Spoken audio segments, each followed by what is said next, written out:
오늘 1월 14일 목요일입니다. 새벽 예배에 나오신 우리 성도님들을 환영합니다. 우리 공동기도 제목으로 기도하는 시간 갖도록 하겠습니다. 기도하시겠습니다. 홍석과 집사의 암을 치료해 주십시오. 배옥준 집사의 뇌졸중을 치료해 주십시오. 언어가 회복되고 오른쪽 팔다리에 힘이 생겨나도록 해 주십시오. 과간나 집사의 허리를 치료해 주십시오. 고나다 집사가 다시 걷도록 해 주십시오. 최영승 형제의 어머니의 암을 치료해 주십시오. 김태남 집사를 회복시켜 주십시오. 오길선 어린이가 회복이 잘 되게 해 주십시오. 강봉 장로의 임파선 암을 치료해 주십시오. 우한 폐렴으로부터 우리를 지켜 주십시오. 예수님의 이름으로 기도합니다. 아멘. 오늘 본문의 말씀은 마태복음 2장 1절에서 12절까지 말씀입니다. 오늘 본문의 말씀은 예수님의 예수님께서 잉태하셨다는 것은 마리아와 그리고 요셉 그리고 엘리자벳 정도 알았다고 그렇게 볼 수 있겠죠. 그런데 예수님께서 탄생하신 것은 굉장히 공개적입니다. 예수님께서 이 땅에 오셨을 때 예수님의 탄생, 메시아의 탄생은 굉장히 공개적으로 그렇게 예수님께서 오셨습니다. 왜 그럴까 하는 거죠. 오늘 본문에 보시면 예수님의 탄생이 공개적이었음을 우리에게 드러내 보여줍니다. 근데 이 공개적이라는 것이 어떤 아는 사람들에게만 안다는 말입니다. 사람들에게 선포되었다. 예수님이 오셨다는 것은 믿지 않을 수도 있고 믿을 수도 있는데 예수님께서 오셨음을 많은 사람들이 알았다는 거죠. 물론 믿지 않고 믿고 합니다. 예수님께서 재림하시는 것은 하나님의 아들의 권세를 가지고 오십니다.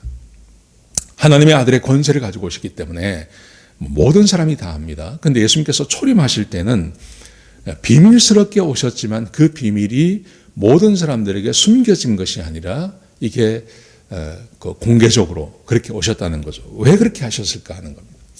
왜 예수님께서 오신 것을 공개적으로 하셨을까 하면 초대교회에 이단이 있습니다. 초대교회 이단은 영지주의라는 것입니다. 그런데 이 영지주의의 주장이 어떤 거냐면 예수님께서 몸으로 오신 것을 부인하는 겁니다. 인간으로 오신 것을 부인하는 겁니다. 예수님께서는 오시긴 오셨는데 그 예수님은 영으로만 오셨다고 강조합니다. 그래서 예수님께서 침례요한에게 침례를 받을 때 오셨고 마지막 만찬을 하시면서 예수님께서 가셨다. 그러니까 예수님께서 십자가에 못 박힌 것을 부정하는 겁니다. 여러분 이게 왜 문제가 되냐 하면 예수님께서 만약에 성육신 하신 것이 아니라면 예수님께서 우리를 위해서 모든 사람을 위해서 제물이 되시는 것이 아닌 거예요. 그러므로 예수님께서 우리의 죄를 대신하시기 위해서는요, 완전한 인간으로 오셔야 되고 완전한 하나님으로 오셔야 됩니다. 그래서 완전한 하나님으로 오셨기 때문에 죄가 없으신 분이 완전한 인간으로 오셔서 우리의 죄를 대신해서 십자가에서 희생 제물이 되셔야만 그래야만 우리의 죄 용서가 가능한 거죠. 그래서 아마도 이 마태복음 2장에서 예수님께서 오신 것이 공개적으로 오셨다는 것을 우리에게 강조해 보여주고 있는 겁니다. 자, 두 가지입니다. 자, 보십시오. 오늘 본문의 말씀해 보시면 2장 1절에 보시면 헤롯 왕 때에 시간을 정확하게 이야기합니다.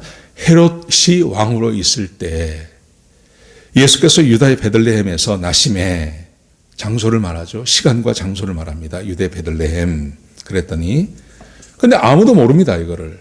아무도 모릅니다. 그런데 이것을 누가 드러내냐 하면 동방으로부터 박사들이 예루살렘에 이르러 말하되 동방으로부터 박사들이 왔습니다. 이 동방은 어디냐면 아마도 바벨론이 아닐까라고 생각합니다.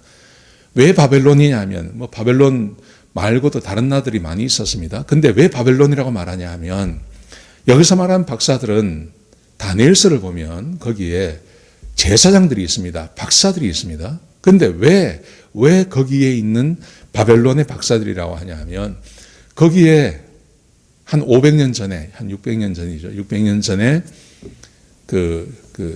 유대인들이 잡혀갔습니다. 바벨론으로 갔습니다. 바벨론으로 잡혀갔다가 거기서 돌아온 사람도 있지만 거기에 사는 사람도 있었을 것입니다. 거기에 사는 사람들은 여전히 유대인으로 성경을 연구하며 살았을 것입니다. 그들이 아마 왔을 거라고 보는 거죠. 그 사람들이 동방박사라고 말하는 거죠. 그들이 왔을 것입니다. 자, 이들이 와서 어떤 일을 하냐 하면 보십시오. 2절에 보시면 유대인으로 왕으로 나신 이가 어디 계시냐? 우리가 동방에서 그의 별을 보고 그에게 경배하러 왔노라 하니. 이 사람들이 와서 조용히 가는 게 아니라 아마 별을 보고 따라왔겠죠. 그러다가 별이 사라져 버렸답니다. 별이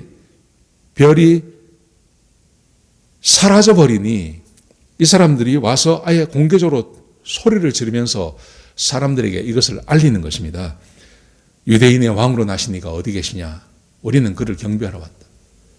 아예 공개적으로 이야기를 한 겁니다. 자, 그랬더니 어떤 문제가 생기냐면 3절 보십시오.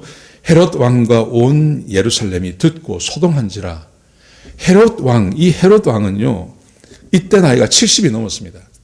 이때 나이가 70이 넘었는데 나이가 들다 보니까 이 과대망상증이 걸린 겁니다. 이 사람이. 그래서 주변의 모든 사람들이 자기를 죽이고 왕이 되려고 한다고 생각했습니다. 그래서 자기의 아들들을 죽이고 자기의 부인까지도 죽여버린 사람입니다. 그런데 이 사람이 있는 이곳에 와서 예루살렘에 이 유대인의 왕이 났다고 하니까 헤롯이 난리가 난 거죠. 거기다가 헤롯이 이 말을 듣고 이렇게 이렇게 흥분을 하니까 문제가 생겼습니다. 온 예루살렘이 듣고 소동했습니다. 이 소동했다는 말이 어떤 거냐 하면 두려움에 떨었다는 말입니다.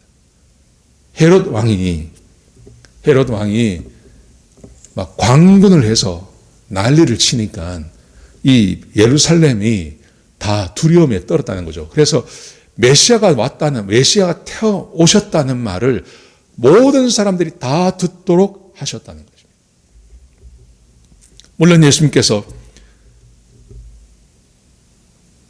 베들레헴에 아주 누추한 곳에 말 구유에서 오셨습니다. 아무도 믿지 않습니다. 그런데 그가 오셨다는 소식은 공개적인 것입니다. 아주 공개적으로 하셨습니다. 예수님께서 인간의 몸을 가지고 이 땅에 오셨음을 우리에게 말씀해 주고 계신 것입니다. 예수님께서는 정말 오셨습니다. 헤롯의 때에 베들레헴에, 그리고 그것을 입증해 주는 많은 사람들이 있었다는 것을 우리는 보게 되는 것이죠. 자, 그 다음 반응을 보면 이제 헤롯의 반응이 있습니다.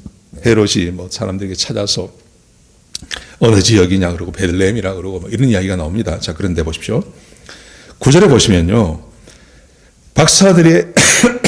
박사들이 왕의 말을 듣고 갈새 동방에서 보던 그 별이 문득 앞서 인도하여 가다가 악이 있는 곳에 머물러 서 있는지라 그들이 별을 보고 매우 크게 기뻐하더라.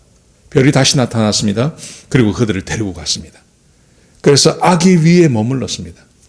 그래서 그들이 기뻐했습니다. 그리고 11절에 보십시오. 집에 들어가 아기와 그의 어머니 마리아가 함께 있는 것을 보고 엎드려 아기께 경배하고 보배합을 열어 황금과 유향과 모략을 예물로 드리니라. 그들은 꿈에 헤롯에게로 돌아가지 말라 지시하심을 받아 다른 길로 고국에 돌아가니라. 이 사람들이 가서 황금과 유향과 몰약을 드렸습니다. 여러분, 이게 어떤 의미를 갖는 거냐 하면, 물론 왕으로 오셨기 때문에 이런 걸 드린다는 말도 됩니다. 그런데 이것은 어떻게 보면 이걸 가지고 이 황금과 유황과 몰락은 굉장히 비싼 거죠.